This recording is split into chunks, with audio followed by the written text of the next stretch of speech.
After Moses died, the Lord spoke to Joshua. The mantle had passed, but the promise remained. Be strong and very courageous. Do not be afraid, for I am with you wherever you go. A new leader, a new season, but the same God who led them out would now lead them in. Joshua secretly sent 2 spies to Jericho. The conquest would begin with intelligence and faith.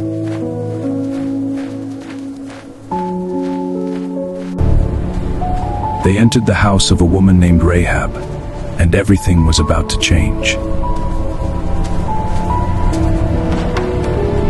I know the Lord has given you this land.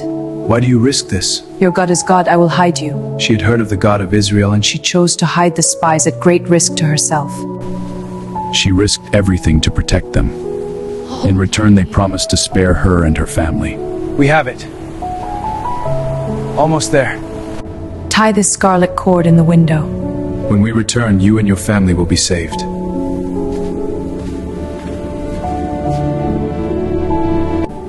A prostitute's faith became the first act of salvation in the Promised Land.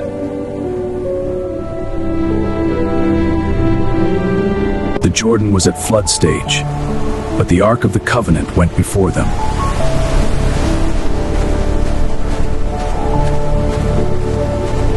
The moment their feet touched the water, the river stopped flowing.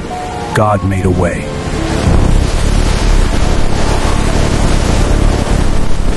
Just like the Red Sea, God parted the waters again. This was their second miraculous crossing. Take 12 stones from the riverbed and carry them to the other side.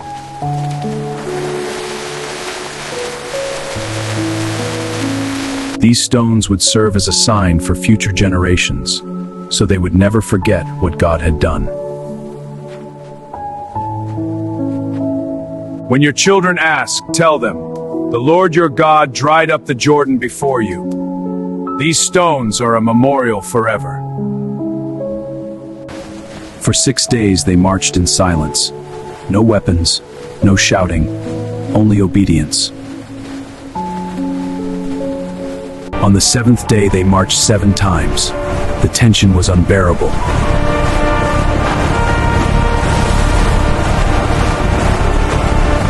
When the people shouted, the walls fell flat. Faith had brought down the first stronghold.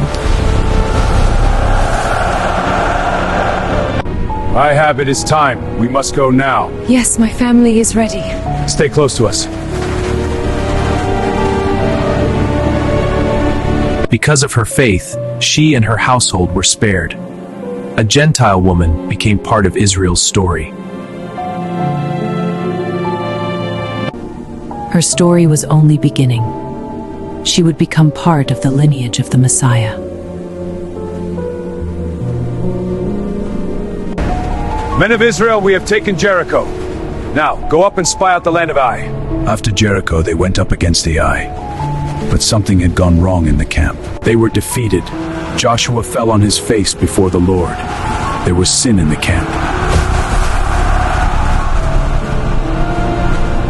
One man's greed had brought defeat upon the whole nation. Sin could not be hidden from God. Achan, you have sinned against the Lord. Thanks to Achan. Achan's sin cost him everything. The valley became a place of trouble, but also of cleansing.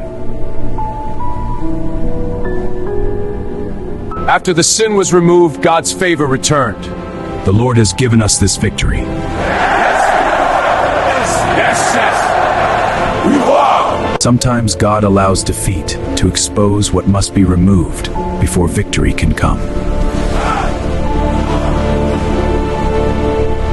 The battle was long, the enemy was strong, and the sun was going down. We must press on! The day is nearly spent! Sun still! Moon out!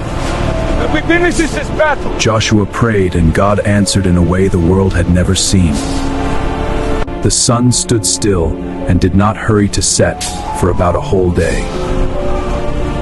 Their There has never been a day like it before or since. The Gibeonites came with a clever deception. They pretended to be from a distant land. We have come from a distant country. Make a treaty with us. How can we make a treaty with you if you live near us? This bread is dry and moldy, as they claimed, and the sandals are worn with dust of a long journey. All matches their story. They are from a far country. Then we make a covenant of peace with them. Because of an oath made before God, the Gibeonites were spared. Wisdom sometimes comes through mistakes. 5 kings united against Israel's new allies. The battle for the south was about to begin. They marched all night. God gave them the element of surprise, and the enemy fled in panic. More died from hailstones than from the sword. The Lord fought for Israel that day.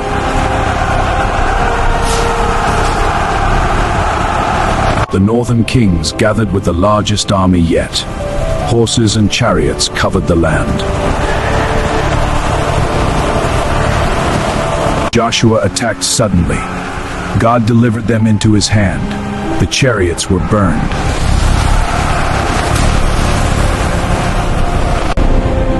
Hazor, once the head of all those kingdoms, was burned. The northern campaign was complete.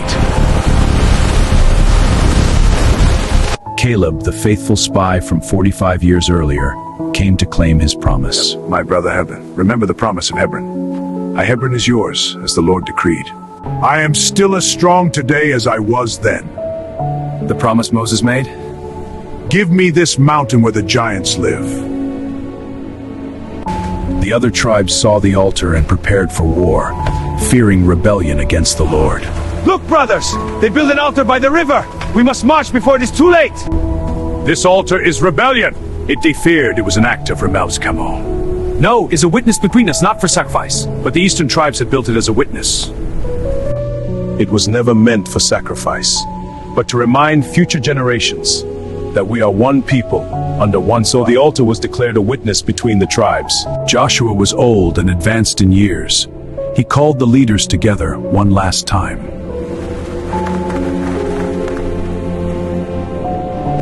You have seen all that the Lord your God has done. Not one word has failed.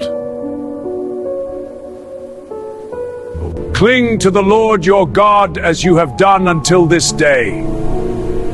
Be very careful to love the Lord. Joshua made a covenant with the people that day and gave them statutes and rules. Hear now the words of the covenant, which the Lord has commanded our God. This stone shall be a witness against you. It has heard all the words the Lord spoke to you. Choose this day whom you will serve. We will serve! The people chose to serve the Lord. The covenant was renewed before Joshua sent them away. The Lord has been with you, and he will never leave you or see you.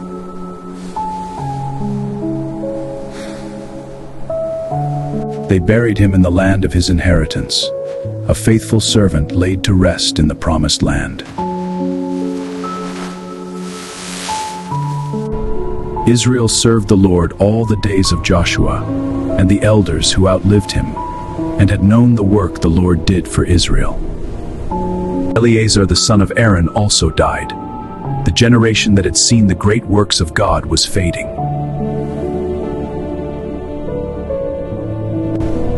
The priesthood continued through Phinehas. The covenant line remained unbroken. A new generation was rising, one that had not seen the miracles with their own eyes. The bones of Joseph, which the people of Israel had brought up from Egypt, were buried at Shechem. Joseph's dying wish was finally fulfilled.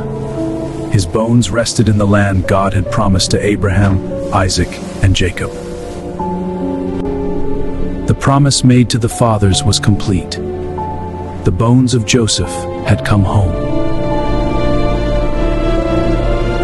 The Lord gave Israel all the land he had sworn to give their fathers. They took possession of it and settled there. The Lord gave them rest on every side. Not one of their enemies stood against them. The Lord delivered all their enemies into their hands. Not one word of all the good promises the Lord had made to the house of Israel had failed. All came to pass. Joshua's leadership was a light to us all. And Caleb's faith never wavered. Their example will guide us wholly followed the Lord.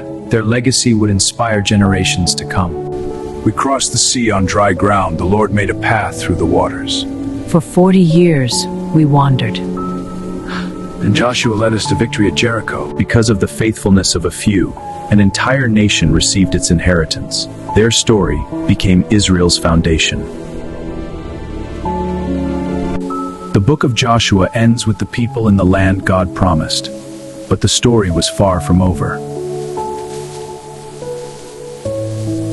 A new chapter was beginning. The generation that had seen the miracles was passing, and a new one was rising.